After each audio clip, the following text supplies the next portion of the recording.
Have you ever wondered what's happening under the hood of your car, or how safe is your solar system set up, or just how well insulated is your garage and house? With this KAIWEETS KTI-W01 thermal imaging camera, we can literally see heat and detect hidden problems before they cost us big bucks. Let's put it to the test.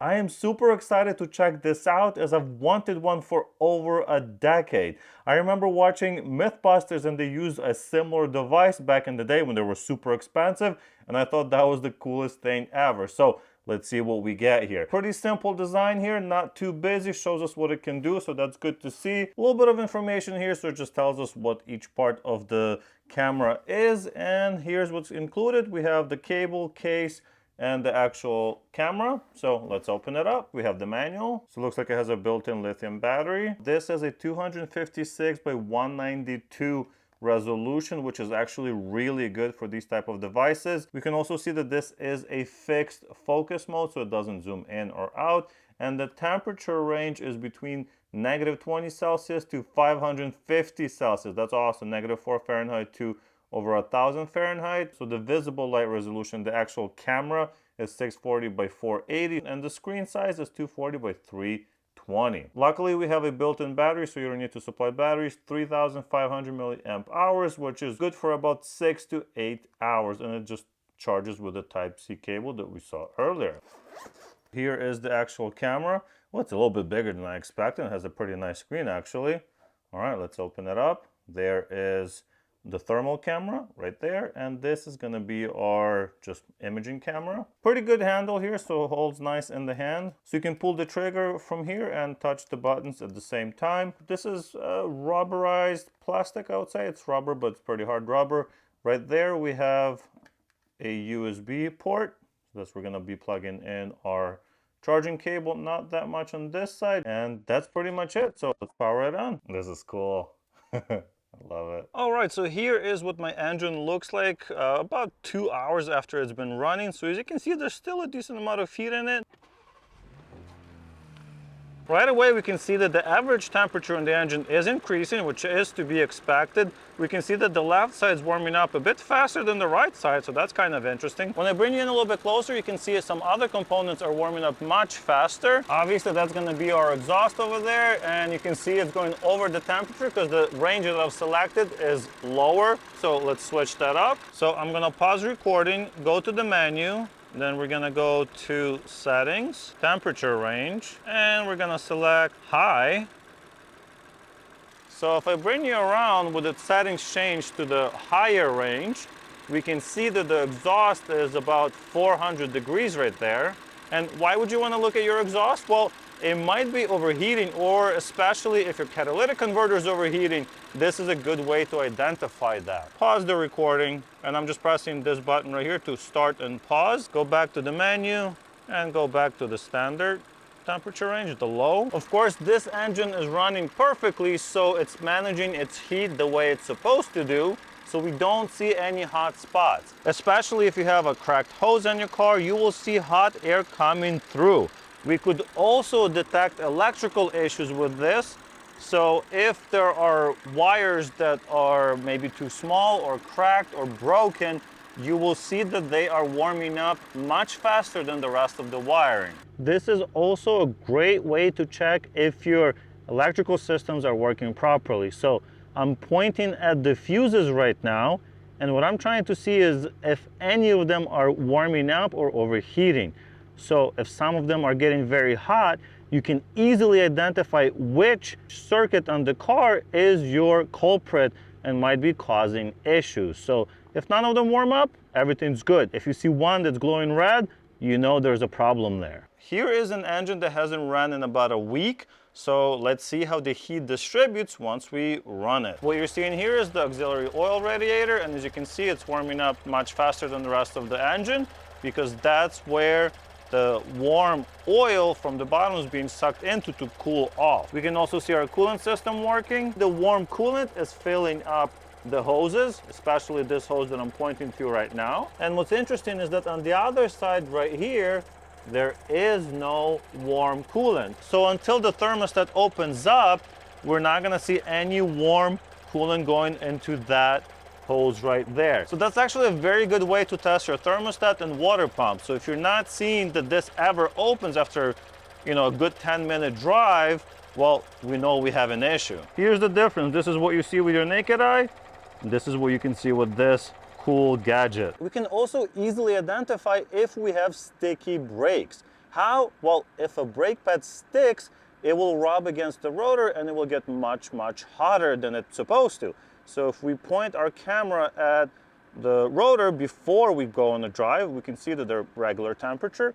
We can go to the back and it's going to be basically the same because the car has not been driven yet. But now I'm going to go on the drive, and you probably want to go for like a good 15, 20, 30-minute drive with a lot of braking, and then you check all four.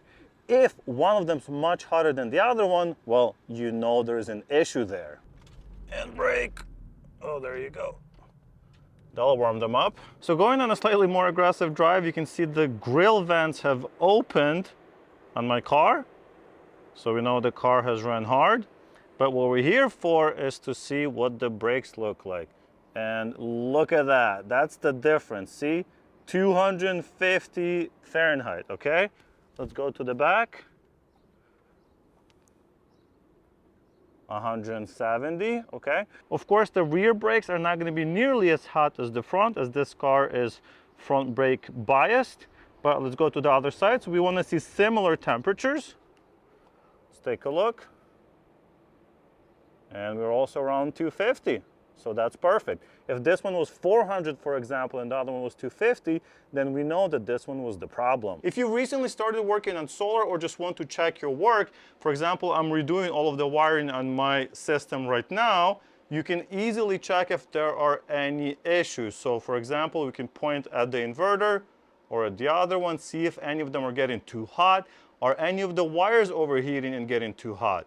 So far it looks good. We can also check out the batteries. Are the batteries overheating? Do we see, spots on the battery indicating a bad cell or cell that's overheating? Maybe the wiring, these wires right here that are connecting the two batteries, did you spec them too small? Well, you're gonna see it because they're gonna be hot. So far it looks good, but this is a great way to check and make sure that your setup is safe. It's also a great way to check if your breakers are not overheating or you're not putting too much load on the breakers. As you can see, everything looks fine. But yeah, if those were overloaded, you would clearly see a lot of heat in one of them, or two of them, or whichever ones are overloaded. You can also easily identify hidden bad solar panels in your array. So if I point this thing at the solar panels, we can take a look and see if any of them are hotter than the other ones. If one of them is running hotter, there is an issue. So we can go to each one. All of them are pretty much at the exact same temperature. And you want to do this when the sun is out, so the temperature is accurate. All of them are around 60 to 70 degrees, which is fine. Of course, if you saw one that was 150 and the rest were 70, you have an issue, so you need to figure out what's going on. I also find it fascinating that you can see shadows that you can't see with the naked eye. You can see that right here is 77 degrees. And then if I go to the top, it's actually 69 degrees. Almost a 10-degree difference that we can't really see. Because if you look at it with naked eye, it actually seems like there's more sun at the top. Another very practical use for this thermal imaging camera is to find issues with your insulation. So I'm in my garage right now, and recently I made this hatch cover door thing for my attic, and I have insulated it. So this is a great way to check if there are any issues. And you can see a little bit of heat from the garage is actually escaping around the corners, but in the middle it's perfectly fine. So that's great to see. My insulation job worked well. Same thing for this cover. I did the same thing, so looks pretty good as well. Of course, there is a bit of heat on the outside, on the perimeter, so that's telling me that maybe I need to insulate that a little bit better. If you can find and fix one problem with this device, it will have paid for itself right there and then. Now that's good value. I also really like how it overlays thermal imaging over regular video, so it's easy to identify what is what. You can even adjust how it does this depending on what you are doing. It also has great temperature range and accuracy seems on point. You just have to watch out for those shiny surfaces or change the settings, which this can do, so it can measure it accordingly. I also like that I can record videos directly onto built-in storage. Although the clips are only 240 by 320 pixels at 25 frames per second, the footage is very much usable as you've seen throughout this video. This KAIWEETS KTI-W01 would be an amazing addition to the toolkit for anyone that works on cars, solar panels, does home inspections, or even home projects for those that are DIY friendly and looking to save some money. I have been walking around my house for the last couple of days just finding little things to fix, and it's actually been kind of fun. Do you have a use for a thermal imaging camera? Let me know down below in the comments. If you'd like to get one yourself, check out the links in the description.